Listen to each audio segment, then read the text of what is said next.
Tá? A Bolsa de Valores acabou de abrir, então a gente aproveita para ver a reação do mercado diante das falas. A Bolsa aqui está em leilão, até na verdade o Ibovespa, mas aqui eu tenho o dólar, viu, Elisa? Trazendo aqui para você o que eu estava relembrando aqui, ó. R$ 5,70, 2 de junho, a gente tinha fechado ali com alta de 0,22%. Foi ali o maior patamar, de novo, com aquelas falas do presidente Lula em relação ao Banco Central, em relação à autonomia do banco, enfim. E aí agora, a abertura exatamente foi assim, queda de 1,39 a R$ 5,48. E aqui a gente veio expandindo um pouquinho mais a perda nesse momento, R$ 5,46, porque aqui a gente traz um negócio assim, quente. O tempo inteiro, no mercado. Puxa vida, quem diria, hein? Que mergulho. Ontem aí. Uma queda de quase 2%, hoje mais 1,5%, e é isso, tipo, mas tem um movimento especulativo, mas mercado, desde que é mercado, é movimento especulativo. Desde que ele era um pequeno embrião. Já olhava com a barriga da mãe e falava assim, eita, especuladores, né? Esse é o mercado financeiro. Theo Cury, não sei, agora vamos deixar mais bonito o nosso telão, tá? Porque a gente precisa do Theo Cury nas nossas Agora ele era apenas um mercadinho. Um mercado. Vamos trazer esse nosso mercado que é o Theo Cury. Mercado de valores, sim, é ele. Ô, Theo, o pessoal da equipe financeira fica enlouquecido quando o presidente da República se manifesta publicamente. E assim, você não tem como amarrar o presidente da República, ele vai falar o que quiser, foi eleito, é o presidente que mais candidatou, venceu 3 vezes, a maioria, não sei o que lá. Tem todo o direito de fazê-lo, é o presidente da República. Porém, temos que ter aqui a autorresponsabilidade.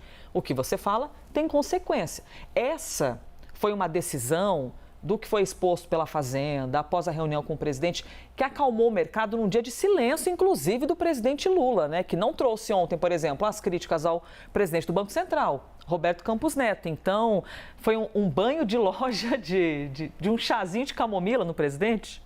Total, e é o silêncio que diz muito, e ontem representou muito bem isso. É muito louco pensar, a Débora sabe muito bem disso, é que qualquer coisa muda tudo, o mercado é muito sensível a qualquer coisa que aconteça, né? Então, você vê, a não fala do presidente, o fato de ele não falar sobre dólar ontem, automaticamente fez com que, de maneira imediata, o valor da moeda caísse com relação ao real. Obviamente, a Débora sabe bem disso, teve um impacto também de decisões nos Estados Unidos, de sinalizações nos Estados Unidos que casaram também com o que o presidente falou e deixou de falar.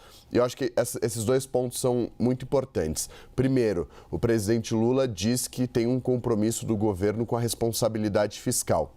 Isso é música para o ouvido do mercado, isso é música para o ouvido dos investidores, até mesmo da oposição. E o presidente não falou de dólar quando foi questionado diretamente sobre isso. Então, estava rolando lá no Palácio do Planalto o evento do lançamento do Safrinha e do Safra, dos planos para a agricultura familiar e para a agricultura como um todo, e ele foi questionado pelos jornalistas. O senhor acha que deve haver uma intervenção do governo para baixar o valor do dólar? O presidente falou, eu não vou falar sobre isso, eu vou falar sobre o feijão e a carne. Então, ele mudou o foco, não respondeu à pergunta de dólar, que poderia ser uma casca de banana para que ele se comprometesse e tivesse um impacto no mercado, e se saiu bem, cumpriu com o que precisava. E, como a Débora disse no começo, cumpriu com o que o ministro da Fazenda alertou ao presidente dias antes.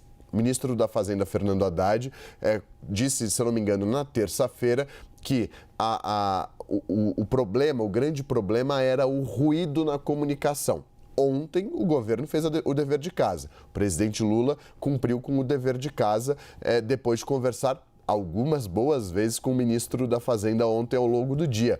Teve reunião 8h30 da manhã, teve reunião no início da tarde. Teve uma reunião a sós com o presidente Lula e depois uma reunião com a equipe econômica junto com o presidente. Foi quando Haddad e Simone Tebet foram falar com os jornalistas, isso já era lá por volta das 8 e pouco da noite, e ele mencionou essa necessidade de corte de quase 26 bilhões de reais. É pouco? Pode ser pouco, mas é uma sinalização. E qualquer sinalização é uma sinalização. E ontem ficou muito claro que até o silêncio é uma sinalização importante. E ontem o governo cumpriu com esse dever de casa. Grande dúvida é, até quando o presidente vai cumprir com esse dever de casa e quando que vai colocar em prática esse apelo por corte de gastos e ajuste nas contas públicas para que o governo possa arrecadar mais do que ele gasta ao longo do ano.